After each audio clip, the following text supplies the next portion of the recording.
Como retratado no filme, essa foi uma situação comum entre os negros escravos, naquele momento já ex-escravos. Por conta disso, os latifundiários ficaram em situação bastante complicada, porque ficaram praticamente 400 anos trabalhando com mão de obra escrava.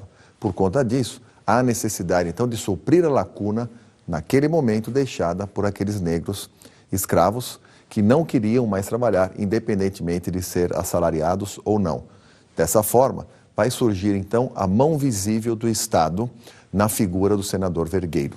O senador Vergueiro foi muito importante para a chegada de mão de obra imigrante ao Brasil, para suprir a lacuna deixada pelos escravos com os latifundiários, porque usou dinheiro público para facilitar a vinda desses europeus, em geral europeus, saindo ou fugindo de condições subhumanas de seus países. Entretanto, a situação da escravidão no Brasil não se resolveu assim facilmente, como nós vamos ver no texto a seguir. Estava materialmente condenado após 1850 e politicamente sob crescente pressão a partir de 1880.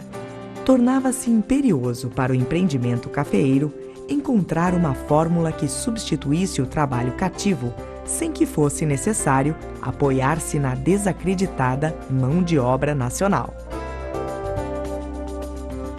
Como vimos, a situação dos latifundiários era uma situação complicada. Eles tiveram, então, de aceitar essa opção do senador Vergueiro, que também era um latifundiário, de substituir a mão de obra escrava negra por mão de obra agora remunerada, branca ou imigrante.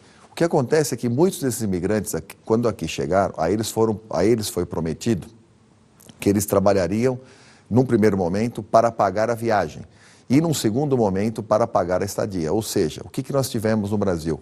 A substituição da cor da escravidão. Nós deixamos de ter uma escravidão negra para ter uma escravidão branca. Com um detalhe, esses europeus, em especial os europeus, quando aqui chegaram, tinham cultura de relações de trabalho. Um pouco mais tarde, com o início do período de industrialização, em especial no eixo Rio-São Paulo, muitos desses trabalhadores vão migrar do campo para a cidade e vão começar a trabalhar nas fábricas e exigir uma pauta de melhorias nas condições de trabalho. É exatamente nesse momento surgiram os movimentos anarco-sindicalistas, que também deram origem a outros movimentos sociais. Esses movimentos anarco-sindicalistas tiveram origem por conta da cultura de relações do trabalho do povo europeu que aqui chegou. Passaram a se organizar e, como já foi dito, surgiu uma pauta de exigências por melhores condições de trabalho. Vai surgir também uma exigência por direitos trabalhistas. Estas exigências por direitos trabalhistas, somadas às exigências por melhores condições de trabalho, é que mais tarde, no governo Vargas, vai ganhar bastante notoriedade.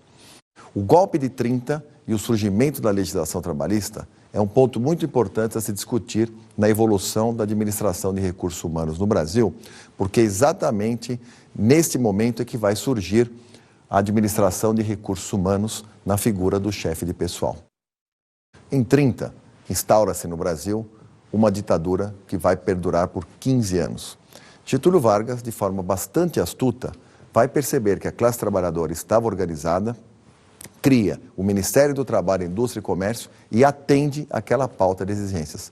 Por conta disso, vai ficar conhecido como o pai do trabalhador. O que ocorre naquele período é que ele cria, atrelado ao Ministério do Trabalho e Indústria, uma estrutura de relações de trabalho, colocando o sindicato, que até então estava atuante na ilegalidade, cria o sindicato atrelado ao governo, e vai criar uma figura nas empresas para intermediar a relação entre governo, trabalhador, empresas, legislação trabalhista e sindicatos. 3 de novembro de 1930, 10 dias depois de derrubarem o presidente Washington Luiz, os militares brasileiros entregaram o poder ao líder da oposição revolucionária, o gaúcho Getúlio Vargas. O Brasil sofreu os efeitos da crise de 29.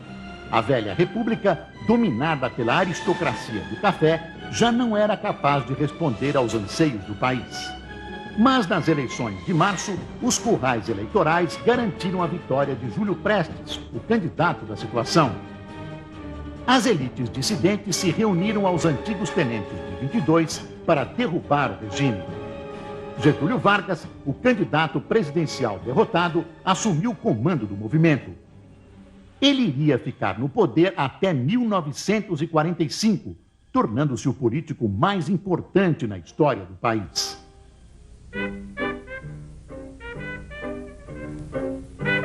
A Revolução de 30 abriu um período de mudanças profundas no Brasil. As cidades cresceram e o eixo da economia mudou da agricultura para a indústria. As lutas políticas também foram intensas e marcadas pelos conflitos ideológicos da época. A forte pressão para que a legalidade fosse restaurada por meio de uma nova Constituição levou à Revolução Constitucionalista de 1932 em São Paulo.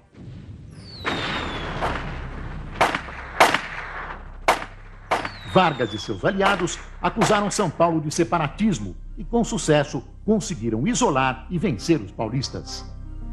Embora derrotados, os paulistas conseguiram sua nova Constituição em 1934. Mas Getúlio Vargas já tinha montado uma estrutura de poder que o manteria na chefia do governo até 45. Em 1935, o novo regime derrotou a Intentona Comunista, uma violenta revolta esquerdista liderada por Luiz Carlos Prestes.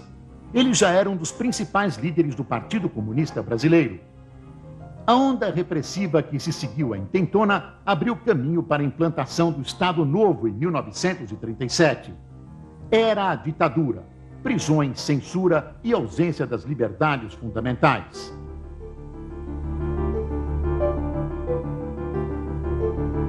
Getúlio Vargas passou a flertar com o fascismo e chegou a buscar uma aproximação com a Alemanha de Hitler. Mas com a entrada do Brasil na guerra junto com os aliados...